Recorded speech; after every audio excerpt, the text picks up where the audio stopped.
drinking plenty of water, getting their sunlight in. All right, I want to come on here and talk to y'all about something in regards to like upbringing, um, insecurity in children, self doubt, etc.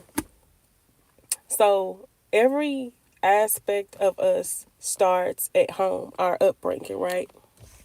So when you become an adult, some things never leave. You never truly heal from things unless they are acknowledged and you want to get rid of them or you want to do better. Okay. So, story time. When I was a child, I was, my mom has 5 children. I was the lightest child. And both of my parents are brown skinned. And my dad's side of the family, I'm just going to say what it is. They really didn't too much care for me because of my skin tone. And on top of that, it's like I was the black sheep. I was the outside kid because I didn't look like everybody else. Although my grandmother is fair skinned, she was mixed on my mom's side, but everyone disregarded that and they was just like, yeah, we not messing with her. She don't look like us. Blase blase.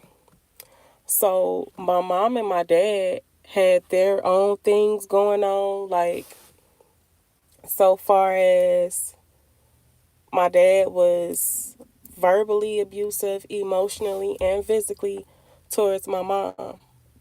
And so, as a kid, you don't quite understand. It's like you gravitate to different things as a coping mechanism because your brain really not processing everything that's going on. You just know that your parents are into it. You see your mom hurt, and it's like, what can you do? Like, you're a kid. So, on top of me having my fair skin complexion, to cope with what my parents had going on, I started to eat. I used to eat. And what happened was I started to gain weight. It's like I went from not eating, not talking to still really not talking, but I would indulge in eating. And it had got to the point where I guess it became my comfort a little bit. Like I never was overly obese, just a little chubby. Then you know how kids grew up in the 90s. It's like either you a little chubby or you just like extremely skinny. And I went from extremely skinny to just a little, you know, little quack quack. But this was my escape. This was how I coped with things that was going on at home. Like just imagine being in the third grade wondering like, damn, I hope my mom, is okay when I get home. I hope she's still alive. Like I had so many thoughts in my head because of how my parents would fight, and it's like my mom, she's only 5'2". My father is much larger. He's taller in size and he's a lot stronger. So it's like, how can you fight this person off of you without, picking up something? Or it's like my mom never did that though. She tried her best to defend herself, but it's like she never really wanted to hurt my dad. And I couldn't get it for the life of me. It's like, look, once you open up that can of worms, anything goes. All is fire and love and war. But she didn't look at it like that way. She didn't look at it that way. But anywho, so it would be times where after I gained this little weight, it was like my last couple years of elementary school. And my sister was still small. Like, it's like she was younger than me, so it's like she didn't understand as much as I did since I was the older one. But it was times where we rarely ever sat at the dinner table. Rarely. I can name on one hand how many times we sat at the dinner table like a family. But it would be times where we would be sitting at the dinner table, that few little times that we did, and my dad would be like, who wants seconds? After we finished our food, and I'll be like, well, I want a little more. And he'll be like, you don't need any more, and you this or you that. And I'm just like, I'm in elementary school. Like, why are you teasing me this way? Like, if I'm overweight or you're not comfortable with my size, take me outside to walk. Take me to the park. I'm coming from school going straight home. There's no activity. It's just I'm keeping my fingers crossed every day that y'all not in here fighting by the time I get home. Like, what child needs to worry about that while they're at school? I couldn't focus. I couldn't think straight. Nothing, because I was so busy being concerned about what would happen to my mom while I was away. It's like I always protected my mom in a lot of situations. Like, even as a young child, I always had like an old soul, and like my thoughts were so beyond an elementary school kid. People would sit up and talk to me like, how, where are you even getting it from? Like, how are you thinking like that? I don't know. My mind has always been advanced. But back to the weight situation and me being light skinned, it's like it was times where, okay, so I have freckles, I'm light skinned. It was times where I would try to scrub the freckles off my face. Like, I dislike being light skinned because I got talked about and picked on by my own family members. Because again, I didn't look like them. And I'm so appreciative now that I can come and express this, because this is how I know that I'm healed from that situation, because it was times where I thought about it. I used to cry, just all type of stuff, because I'm like, why wasn't I accepted by these people? But for real, like the grown, at my grown age, I don't come around them. I don't talk to them. I don't deal with them. Like, you can't treat a child a certain type of way when they're young and expect them to fully respect you when they get older, because it's not going to work that way. They're not going to fuck with you. So I went through school with this little weight on me up until like eighth grade. So I would be picked on a lot at school. And on top of that, we was less fortunate. So I'm dirty and I'm getting picked on. That's crazy work. It was like the ultimate combo. I'm going to school with holes in my tennis shoes. Like, it was just all bad on my end. And again, I'm really not saying anything. I'm really not, like, I would just sometimes just cry to myself. It's like I'm not defending myself. I'm not, because I thought that if I would have defended myself or got into any trouble, that I would get a whooping when I got home, just because of my upbringing and always seeing my parents fight.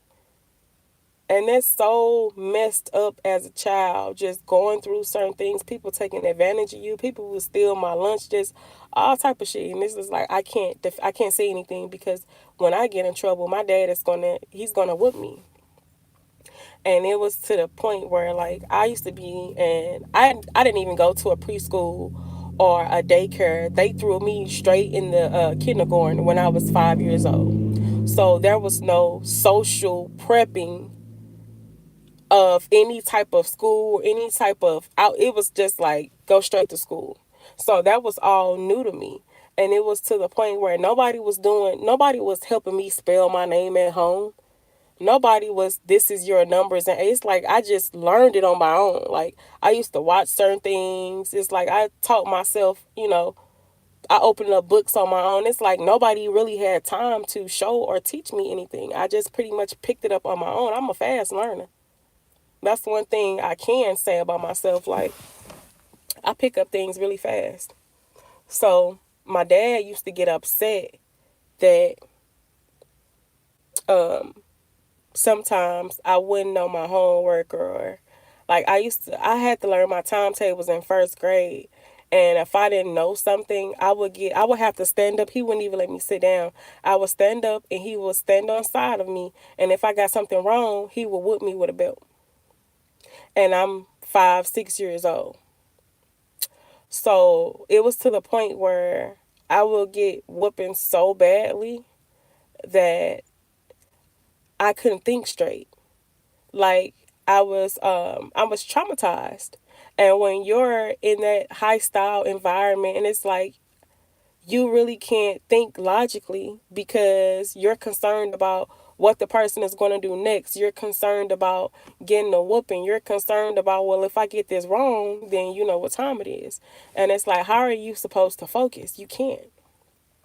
And I remember one time, we was in this situation where he was trying to help me with my homework, but he wasn't helping. He would just whoop me if I didn't know the answer. And I ran under the kitchen table. I just couldn't take it no more. I was shaking. I was crying. I'm a little, 5, 6 year old girl. Like, why are you whooping me like I stole or took something from you?